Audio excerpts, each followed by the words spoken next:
As a Nintendo fan, the community's typical cycle of direct rumors and anticipation into official announcement into immediate disappointment or the rare widespread hype, rinse repeat, feels inevitable. So I'm sure it's to no one's surprise that we're here again.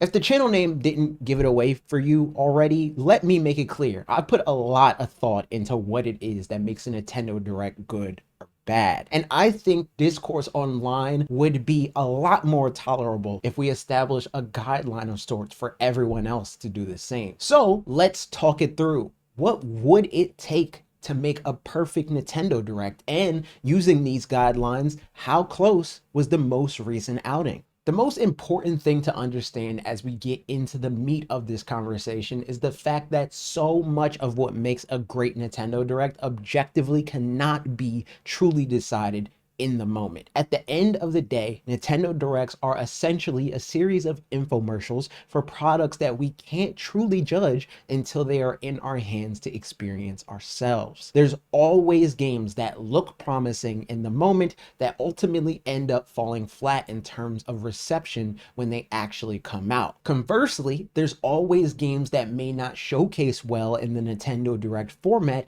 and therefore don't get as much post-direct hype, but actually end up being phenomenal games that exceed expectations. Another element we need to establish for this discussion is what are the qualities of strong game reveals? Obviously, this is ultimately subjective, but I'd argue the only truly subjective aspect in this is which of these parameters is negotiable for people on a per game, per franchise, or even per developer basis. That said, the components of the best reveal are: 1. Recognizability. This is primarily in reference to announcements featuring games or characters in a franchise that people love. But as I mentioned, it can also be applied to specific developers. 2. Actual gameplay shown in the announcement. This will come into play in a future requirement, but it's easy to make even bad games look good with CG trailers. Truly exciting game announcements need to actually show the actual game. 3. Reveal the game within a reasonable window from its actual release date. This is where a lot of developers like to cut corners, but I contend the best announcements are announcements that almost feel too good to be true, but are. Revealing games a year or more out from their actual release date might as well not be real. Number 4, they need to pay off some level of anticipation. This one can play out in a few different ways. In an ideal world, it's paying off a wait for the next entry in a franchise, or, and this isn't ideal, it's paying off the premature reveal of a game with a trailer that over delivers. All of this will come up again as we move from section to section in this video, so keep them in mind. And there will be other elements that aren't mentioned here, but they're a lot less common and therefore don't need to be prefaced in the same way. The best Nintendo Directs are the ones that set the tone with a game that can get people talking immediately. I'd say this is the time to drop big reveals for games that a lot of people have been waiting for on some level. In other words, this first game needs to nail every aspect of a perfect reveal from the top of the video. Not every Nintendo Direct nails this. In fact, I'd say it's relatively rare. Sometimes they settle for games that are highly anticipated but niche, or maybe they're a complete curveball but look promising, or maybe they nail some of the rules of a perfect reveal but sacrifice others, like being a massive game that we've known about for a long time but haven't seen in a while. All of these rules can and have been broken to little effect when done at the right time in the right way, and the Direct they happened in felt transcendent in the moment. But when everything's all said and done, the best intros don't sacrifice any of the core tenets. For example, the first reveal for the September 2025 Direct was fumbled, in my opinion. The first actual announcement being for the second Mario movie instead of a game isn't ideal. Boo. Thank you, Miyamoto. So this movie, I want a game. Mario's. And the first game they showed being a remaster, one of which we've previously received through other means, was an odd choice. That said, they did redeem it a bit by this all culminating in some pretty big announcements, like a new Mario Tennis game, a new Yoshi game, and a Switch 2 edition for Super Mario Wonder. So not a bad intro segment by any means, but definitely not the strongest in my opinion. In fairness to Nintendo, they have this part down to a science. Generally, the long and short of this aspect of directs is they need to have pacing that feels natural. We all know what we came to see. We want to see games, and not just any games, for however long they feel like. The best directs know when a game is a big enough deal to linger on for a prolonged period of time, just as well as they know what to just throw in a highlight reel. That said, sometimes the quality of their lineup is lacking, and this tends to mean games that typically wouldn't warrant deep dives get them, and that has a tendency to really hurt the pacing in the moment. This ends up being okay most of the time, but when it's bad, that will impact the overall reception for the Nintendo Direct as a whole. The September 2025 Direct was a solid showing in the pacing department. It did have some snags that I'll get to, but for the most part, they kept game reveals coming at a decent clip and didn't linger too long on anything, personal taste notwithstanding. Much in the same way that the start of a Nintendo Direct needs to leave a strong enough impression to win over viewers as soon as possible and get them engaging on the internet, thereby generating more hype, it's even more important to end on a high note. Nothing's worse than having a Nintendo Direct end with the general consensus being, wait, that's it? You want the final announcement to either be something no one saw coming and are ecstatic to see, or an announcement that everyone has been waiting for, preferably because it's a franchise we've been waiting to have a new game in, and not because they broke the early announcement rule. But again, exceptions have been made there. It's just not ideal. And there's absolutely something to be said for endings blindsiding us in a good way. Those moments where you're coming off an announcement that you assume is the biggest they could possibly muster, only for them to hit you with a one more thing. And when done right, these reveals, I think, get to break some rules to good effect. Like, if we already got a solid amount of announcements that adhere closely to the rules we've been talking about in this video, leaving one more carrot on the stick that, for instance, may be intended for a relatively distant release doesn't feel like the IOU it has a tendency to feel like when that's the majority of what's on offer. In other words, one more thing announcements are playing with house money. For these reveals, the rest of the presentation already delivered. What's the harm in breaking a rule or two for one last teaser before wrapping the presentation up? On that note, there's one other aspect to Nintendo Directs that's a lot harder to consistently reproduce and a little difficult to describe. It's something I'll call the X factor. There's a common through line in a lot of the Nintendo Directs that historically garnered the most hype in the moment, and that's Smash Bros. Ultimate character reveals. This is an element that, even as a massive Smash Bros. Fan, I don't think is fair to factor into the conversation in any real meaningful way. The best thing to come out of a large percentage of Switch era Nintendo Directs, the era where they hit their stride, were a given Smash character reveal. And that's not me speaking as a Smash fan, that's me knowing how well everything else around these reveals were received by comparison. That's not to say I don't think announcements like this with a disproportionate ratio of actual content revealed to the hype it generated shouldn't factor in at all. I just think reveals like this are best served as a cherry on top rather than the main course. We do have something that sort of inherited the spirit of Smash character reveals, at least a little bit though. And there's even real potential for these reveals to surpass Smash Brothers character reveals, since they have much wider potential appeal, and that would have to be Nintendo Switch Online Classic library updates.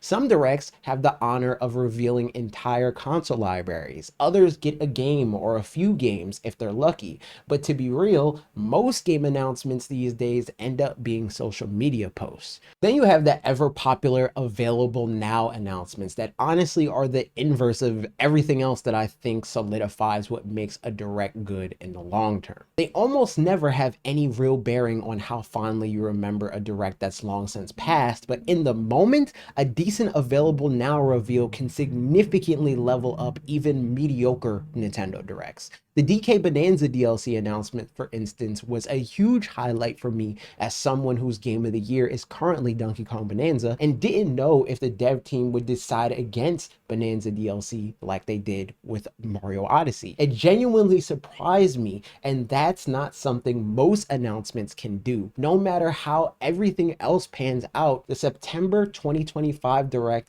will have that under its belt, and that's huge. And then we have what I'd argue are negative X factors. Although it's become a lot less common for Nintendo, we have gotten announcements that derail the pace because of not being game reveals or even game adjacent. We've gotten app announcements, film updates, museums, and other things of that ilk that, while are cool, are definitely not what most people are wanting to see when they tune into a Nintendo Direct. And then there's the other negative X factor that previously became irrelevant in the Switch era, but with Switch 2 has become something we need to contend with again, albeit in a less drastic way. Directs are harder to get right in the times when Nintendo is supporting multiple platforms. It's hard to know which base should be the priority and for how long. I'll say anecdotally, this was a huge issue in the Wii U era, where new announcements that could have been super exciting if it were for one platform ended up falling flat because it was for the other. And I could see that becoming an issue again in the early days of Switch 2. The silver lining is, even if a game weren't made for Switch 2, it can still be played on it. So it's not as bad for early adopters, but I'd imagine the inverse situation may sting for a lot of people given the original Switch's massive user base when compared to the Switch 2. Obviously, the September 2025 Nintendo Direct had X Factor both good and bad all over the place. Like I mentioned already, the Mario segment was hurt by the non-gaming stuff in my opinion. There's a time and place for that stuff for sure. I don't think a general Nintendo Direct is that time or place. Virtual Boy being added to the NSO library, on the other hand, was a fun surprise I don't think anyone saw coming. I think the price of the cardboard variant will play a big role into how much it resonates with people in the long run, since I don't see a world where non-super fans will be paying the $100 for the premium version. If they don't get that price right, this won't be remembered so fondly. At least in the moment though, it was a cool reveal. Come to think of it, pricing is another X factor just in general. Like, the temperature changed when people saw the Galaxy games will cost $70 when bundled together. I'll say this is another area I personally don't care that much about. This could change depending on the game and the price, of course, but I can't think of a time in my adult life where a game's price made me not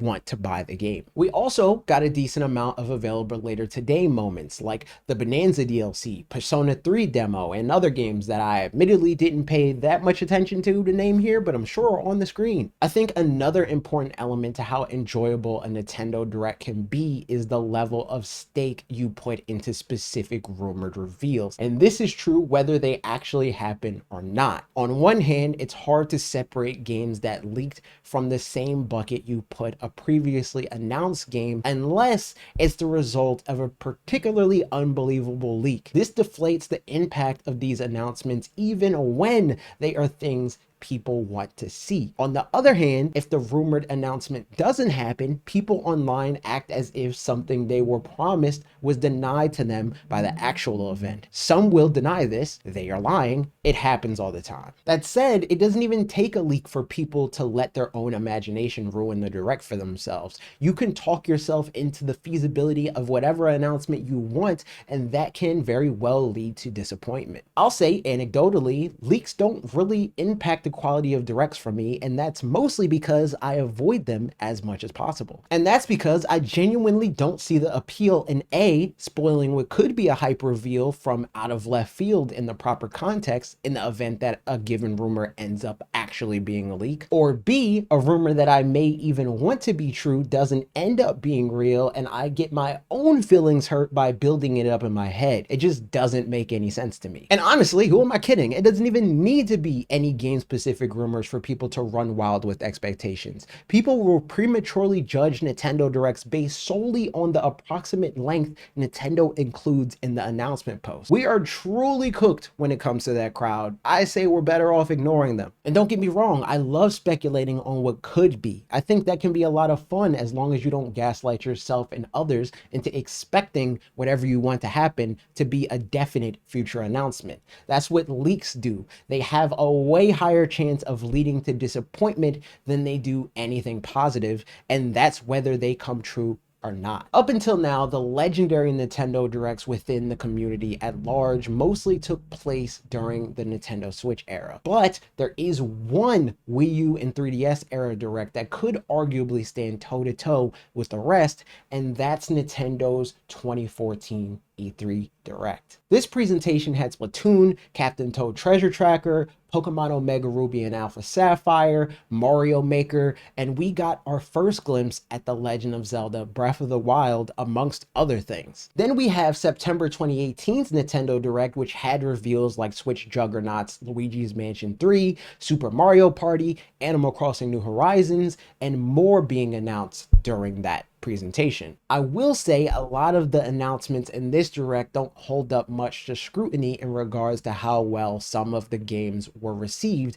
as well as the gap in Animal Crossing's reveal to its actual release date in 2020, which is why I think we don't see many people recall it when it comes to some of the best directs, but I do think it's at least in the conversation, even if it's not a front runner. June 2024 is another strong contender in terms of its initial excitement. We got Mario and Luigi Brothership, The Legend of Zelda Echoes of Wisdom, Super Mario Party Jamboree, the gameplay reveal of Metroid Prime 4 Beyond, and more. The problem with this Direct in hindsight though is I'd argue Brothership and Echoes of Wisdom didn't really follow through with the potential reveals from these series have. And again, the fact that Metroid Prime 4 was announced obviously way too early. Like seriously, we just got a release date for that game in this most recent Nintendo Direct at the time of filming. Definitely still a phenomenal Nintendo Direct, but I certainly wouldn't call it perfect. And then you have Directs that could absolutely be argued depending on the fan, like June 2023, where Mario fans were fed with the reveal of Super Mario RPG Remaster,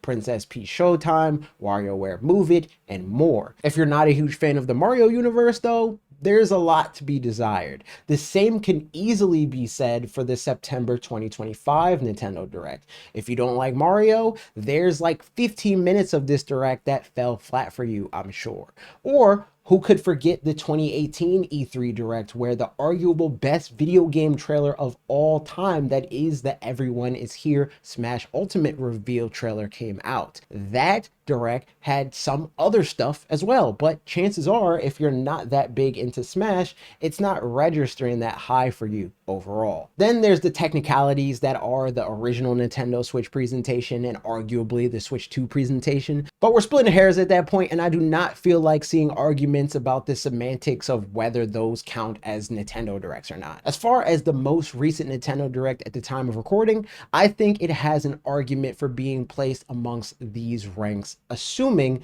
the heavy hitters that were announced deliver and end up being really good games. Like, Yoshi games have occupied every part of the quality spectrum. We've had top tier releases like Yoshi's Island, and we've had more forgettable releases like, well, most of the games in between Island and Worldy World, if we're being real. The Legend ZA DLC could very well elevate that game to an entirely new level. We don't know if Resident Evil Requiem will be a good port. We have no idea how many more times we'll end up having to see some of the 2026 games in future Nintendo Directs between now and their eventual release. All of that has yet to be seen. Some things we'll learn sooner than others, but we do need to wait for any of it to truly mean anything. So it's hard to say in good faith how good it actually is. The reality is the way we engage with Nintendo Directs is flawed. We instinctively make split-second judgments on games that don't exist yet,